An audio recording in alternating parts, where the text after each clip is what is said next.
শ্রীগুরু সংঘ এমন একটি সংঘ যা অসাম্প্রদায়িক সংঘ, অভূতপূর্ব সংঘ, অশ্রুতপূর্ব সংঘ, যে সংঘ আগে কেউ দেখেনি। অভূতপূর্ব সংঘ, গুরু মহারাজের নিজের কথায়। এই অক্ষয় বটস্বরূপ এই শ্রীগুরু সংঘ। এই শ্রীগুরু সংঘের যে উদ্দেশ্য, আদর্শ, লক্ষ্য, কাম্য, তা গুরু মহারাজ বহুবার সম্মুখে ব্যক্ত করেছেন।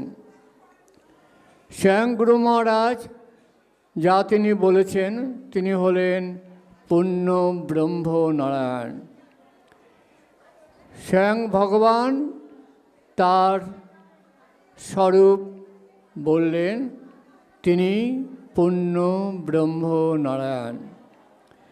এই যে তিনি স্বয়ং বললেন, এই বোধ এবং এই বিশ্বাস কার কত দৃঢ় হয়েছে তা ভক্ত সম্মেলনে বোঝা যায়। এই ভক্ত সম্মেলন হলো ভক্তদের সমাগম।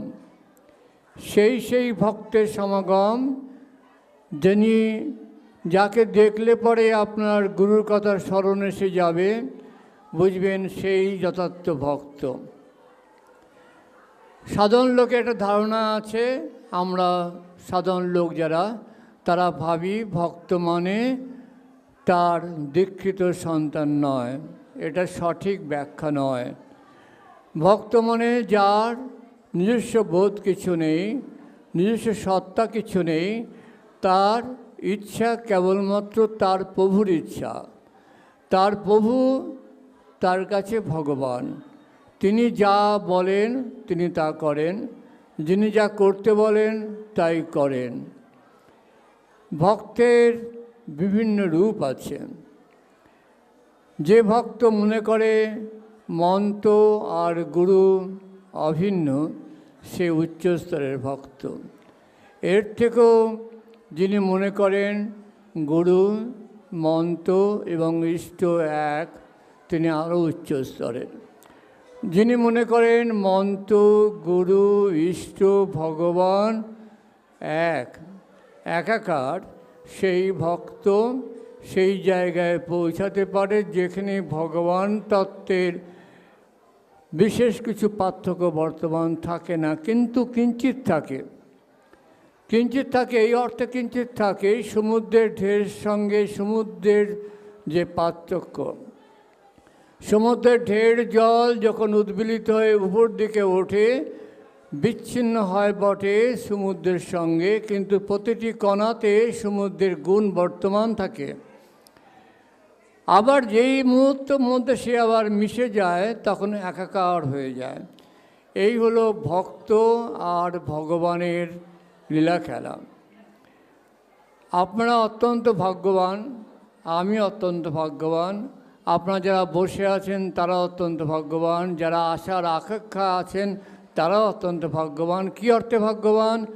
যে আমার গুরুদেব, আপনার গুরুদেব, সকলার গুরুদেব ভগবান পূর্ণব্রহ্ম নারায়ণ।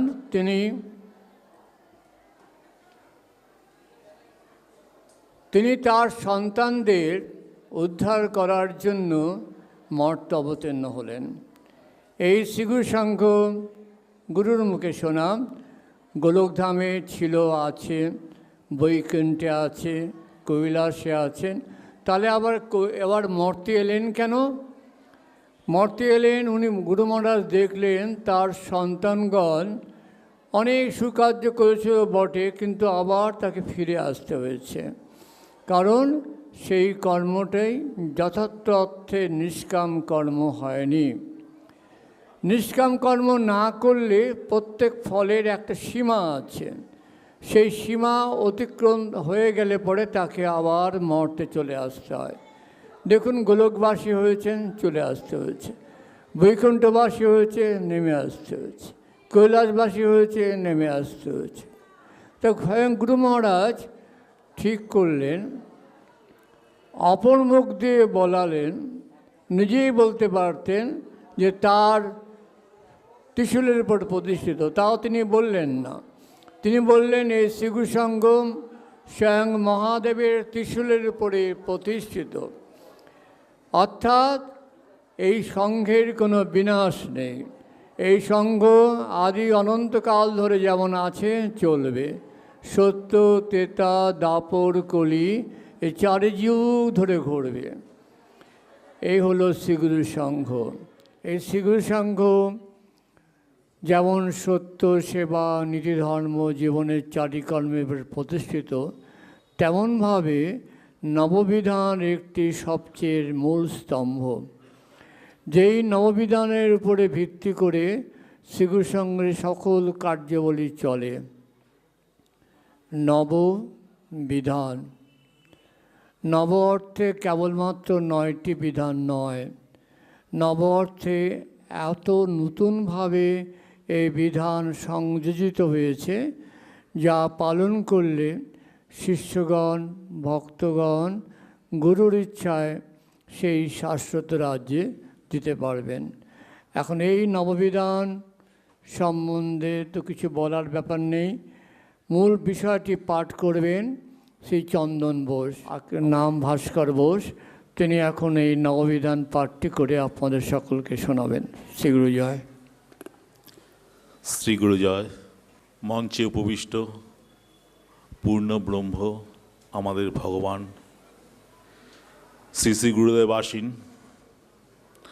তাকে আমার শতকোটি প্রণাম, আমার ভুলুণ্ঠিত প্রণাম জানিয়ে শ্রী শ্রী গুরুদেবের যে 9টি বিধান আছে, নববিধান যা আমরা যেটা বলি, তা আমি পাঠ করছি। প্রণাম জানাই আমার গুরুদেবকে। প্রথমেই প্রণাম জানাই মঞ্চে উপবিষ্ট সমস্ত সাধু সন্ত যারা বসে আছেন তাদের। প্রণাম জানাই আমার সামনে যারা মা, ভাই, বোন, শিষ্য, শিষ্যা, ভক্তবৃন্দ যারা আছেন, প্রত্যেককে আমার সশ্রদ্ধ প্রণাম জানিয়ে আমি নববিধান পাঠ করছি।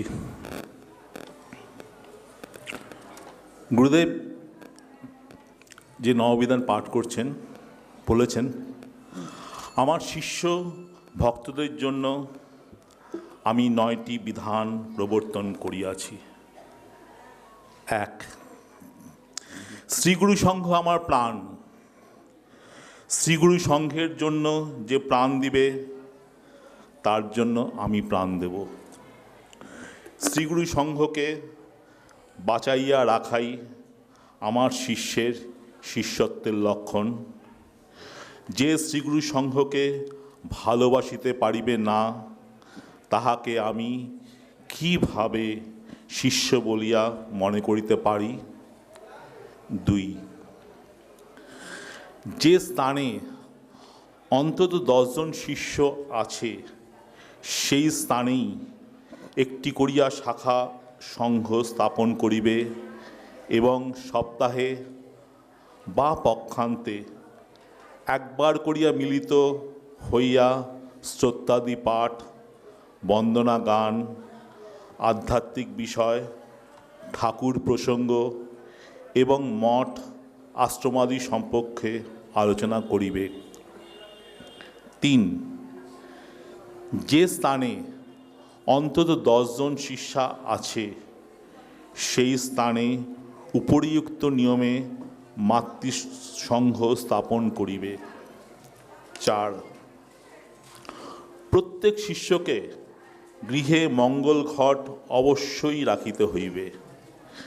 যেদিন সে অন্নগ্রহণ করিবে, সেই দিন অন্নের অগ্রভাগ শ্রীগুরুর উদ্দেশ্যে উৎসর্গ করিতে হইবে।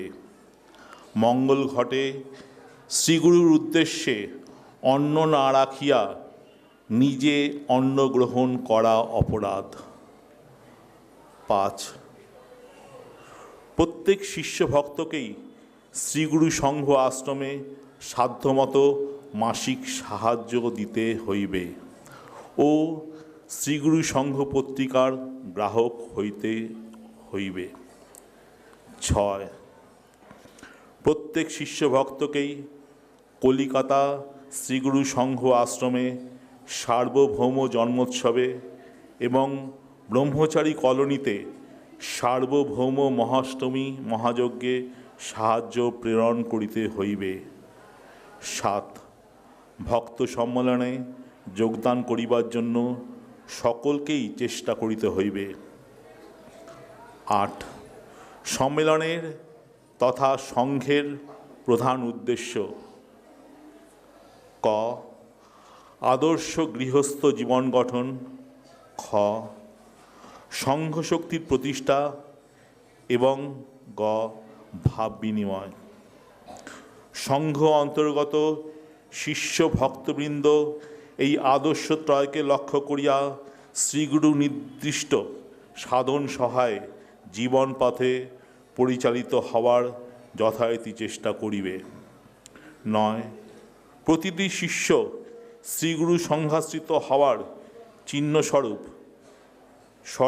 বক্ষে রুদ্রাক্ষ ধারণ করিবে এবং পরস্পরের প্রতি ভ্রাতৃভাব পোষণ করিবে।